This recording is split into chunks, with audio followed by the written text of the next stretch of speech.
ओम नमो भगवते वासुदेवाय। वासुदेवाय हरि वासुदेवाय। आप सभी का स्वागत है मेरे YouTube चैनल भक्तिपीडिया पर। के जीवन में आने वाला बुरा समय उस आईने की तरह होता है जो हमारी क्षमताओं का सही आभास हमसे करवाता है। जो बीत गया उस पर दुख क्यों करना, जो है उस पर अहंकार क्यों करना, और जो आने वाला है उसका मोह क्यों करना। आज के इस वीडियो में आप रसपान करने वाले हैं श्रीमद् भगवत के 6ठे अध्याय का। तो अगर आपने इससे पहले के अध्याय नहीं सुने हैं तो पहले आप उनको ज़रूर सुनिएगा। अब श्रवण करते हैं आज के अध्याय का। श्री भगवान कहते हैं, सुमुखी, अब मैं 6ठे अध्याय का महात्म्य बतलाता हूँ, जिसे सुनने वाले मनुष्यों के लिए मुक्ति करतलगत हो जाती है। गोदावरी नदी के तट पर प्रतिष्ठानपुर नामक एक विशाल नगर है, जहाँ मैं पिपलेश के नाम से विख्यात होकर रहता हूँ। उस नगर में जानश्रुति नामक एक राजा थे, जो भूमंडल की प्रजा को अत्यंत प्रिय थे। उनका प्रताप मार्तंड मंडल के प्रचंड तेज के समान जान पड़ता था। प्रतिदिन होने वाले यज्ञ के धुएं से नंदन वन के कल्प वृक्ष इस प्रकार काले पड़ गए थे, मानो राजा की असाधारण दानशीलता देखकर वे लज्जित हो गए हों। उनके यज्ञ में प्रताप पुरुडाश के रसवादन में सदा आसक्त होने के कारण देवता लोग कभी प्रतिष्ठानपुर को छोड़कर बाहर नहीं जाते थे। उनके दान के समय छोड़े हुए जल की धारा प्रताप रूपी तेज और यज्ञ के धूमों से पुष्ट होकर मेघ ठीक समय पर वर्षा करते थे। उस राजा के शासन कालों में इतियों खेती में होने वाले 6 प्रकार के उपद्रवों के लिए कहीं थोड़ा भी स्थान नहीं मिलता था और अच्छी नीतियों का सर्वत्र प्रसार होता था। वे बावली कुएं और पोखरे खुदवाने के बहाने मानो प्रतिदिन पृथ्वी के भीतर की निधियों का अवलोकन करते थे। एक समय राजा के दान, तप, यज्ञ और प्रजा पालन से संतुष्ट होकर स्वर्ग के देवता उन्हें वर देने के लिए आए।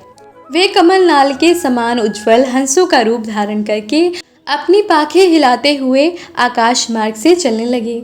बड़ी उतावली के साथ उड़ते हुए वे सभी हंस परस्पर बातचीत भी करते जाते थे। उनमें से भद्राक्ष आदि 2-3 हंस वेग से उड़कर आगे निकल गए। तब पीछे वाले हंसों ने आगे जाने वालों को संबोधित करके कहा, अरे भाई भद्राक्ष, तुम लोग वेग से चलकर आगे क्यों हो गए हो? ये मार्ग बड़ा दुर्गम है, इसमें हम सबको साथ मिलकर चलना चाहिए। क्या तुम्हें दिखाई नहीं देता, ये सामने ही पुण्य मूर्ति महाराज जानश्रुति का तेज पुत्र अत्यंत स्पष्ट रूप से प्रकाशमान हो रहा है। उस तेजस भस्म होने की आशंका है, अतः सावधान होकर चलना चाहिए। पीछे वाले हंसों की ये वचन सुनकर आगे वाले हंस हंस पड़े और उच्च स्वर में उनकी बातों की अवहेलना करते हुए बोले, ओ भाई, क्या इस राजा जानश्रुति का तेज ब्रह्मवादी पहत्या रेख से तेज से भी अधिक तीव्र है? हंसों की ये बातें सुनकर राजा जानश्रुति अपने ऊंचे महल की छत से उतर गए और सुखपूर्वक आसन पर विराजमान हो अपने सारथियों को बुलाकर बोले, जाओ महात्मा, रेख को यहाँ ले आओ। राजा का ये अमृत के समान वचन सुनकर मह नामक सारथी प्रसन्नता प्रकट करता हुआ नगर से बाहर निकला। सबसे पहले उसने मुक्तिदायिनी काशीपुरी की यात्रा की, जहाँ जगत के स्वामी भगवान विश्वनाथ मनुष्यों को उपदेश दिया करते थे। उसके बाद वह गया क्षेत्र में पहुंचा, जहाँ प्रफुल्ल नेत्रों वाले भगवान गदाधर संपूर्ण लोगों का उद्धार करने के लिए निवास करते थे। तदंतर नाना तीर्थों में भ्रमण करता हुआ सारथी पापनाशिनी मथुरापुरी में गया। ये भगवान श्री कृष्ण का आदि स्थान है, जो परम महान और मोक्ष प्रदान करने वाला है। वेद और शास्त्रों में वह तीर्थ त्रिभुवनपति भगवान गोविंद के अवतार स्थान के नाम से प्रसिद्ध है। नाना देवता और ब्रह्मश्री उसका सेवन करते हैं। मथुरा नगर कालिंदी यमुना के किनारे शोभा पाता है। उसकी आकृति अर्धचंद्र के समान प्रतीत होती है। वह सब तीर्थों के निवास से परिपूर्ण है।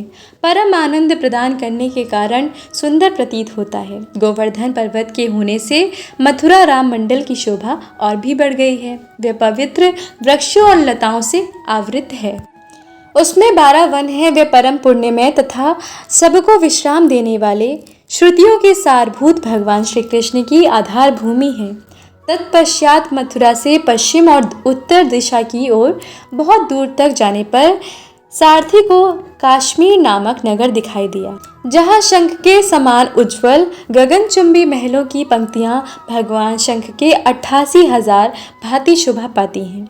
जहाँ ब्राह्मणों के शास्त्रीय आलाप सुनकर मूक मनुष्य भी सुंदर वाणी और पदों का उच्चारण करते हुए देवता के समान हो जाते हैं। जहाँ निरंतर होने वाले यज्ञ धूम से व्याप्त होने के कारण आकाशमंडल मेघों से धुलते रहने पर भी कालिमा नहीं छोड़ते। जहाँ उपाध्याय के पास आकर छात्र जन्मकालीन अभ्यास से ही संपूर्ण कलाएं स्वतः पढ़ लेते हैं, तथा जहाँ माणिकेश्वर नाम से प्रसिद्ध भगवान चंद्रशेखर देहधारियों को वरदान देने के लिए नित्य निवास करते हैं। कश्मीर के राजा माणिकेश ने दिग्विजय में समस्त राजाओं को जीतकर भगवान शिव का पूजन किया था, तभी से उनका नाम माणिकेश्वर हो गया। उन्हीं के मंदिर के दरवाजे पर महात्मा रैक एक छोटी सी गाड़ी पर बैठे थे।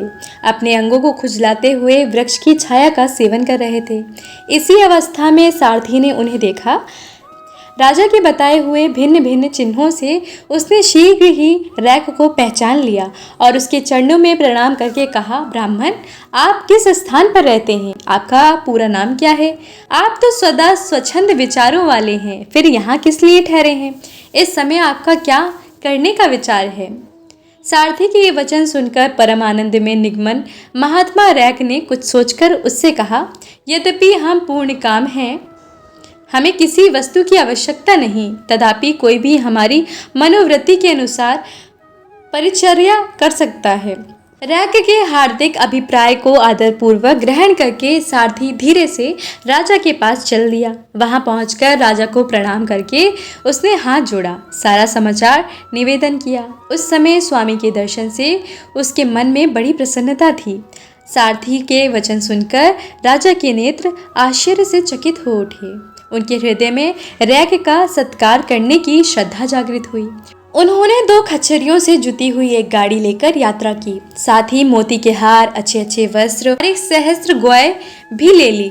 काश्मीर मंडल में महात्मा रैक जहाँ रहते थे, उस स्थान पर पहुंचकर राजा ने सारी वस्तुएं उनके आगे निवेदन कर दी और पृथ्वी पर पड़कर साष्टांग प्रणाम किया। महात्मा रैक अत्यंत भक्ति के साथ चरणों में पड़े हुए राजा जान श्रुति पर कुपित हो उठे और बोले, रे शूद्र, तू दुष्ट राजा है, क्या तूने मेरा वृत्तांत नहीं जानता? ये खच्चरियों से जुती हुई अपनी ऊंची गाड़ी ले जा, ये वस्त्र, ये मोतियों के हार और ये दूध देने वाली गौएं भी स्वयं ही ले जा। इस तरह आज्ञा देकर रैक ने राजा के मन में भय उत्पन्न कर दिया। तब राजा ने शाप के भय से महात्मा रैक के दोनों चरण पकड़ लिए और भक्ति पूर्वक कहा, ब्राह्मण, मुझ पर प्रसन्न होइए। आपसे ये अद्भुत महात्म्य कैसे आया? प्रसन्न होकर मुझे ठीक ठीक बताइए। राजन, मैं प्रतिदिन गीता के 6ठे अध्याय का जप करता हूँ। इसी से मेरी तेजो राशि देवताओं के लिए भी दुस्सह है। तदंतर परम बुद्धिमान राजा जानश्रुति ने यत्नपूर्वक महात्मा रैक से गीता जी के 6ठे अध्याय का अभ्यास किया। इससे उन्हें मोक्ष की प्राप्ति हुई। इधर रैक भी भगवान मणिकेश्वर के समीप मोक्षदायक गीता के 6ठे अध्याय का जप करते हुए सुख से रहने लगा।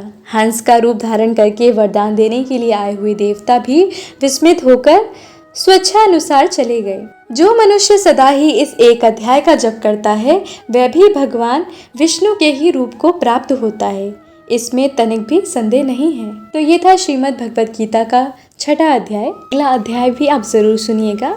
अगर आपको ये वीडियो पसंद आया है तो वीडियो को लाइक ज़रूर कीजिएगा, और अगर आप मेरे चैनल पर पहली बार आए हैं तो चैनल को भी सब्सक्राइब कीजिएगा, और हाँ, कमेंट में हरे कृष्णा लिखना बिल्कुल मत भूलिएगा। आप सभी पर नारायण कृपा करें।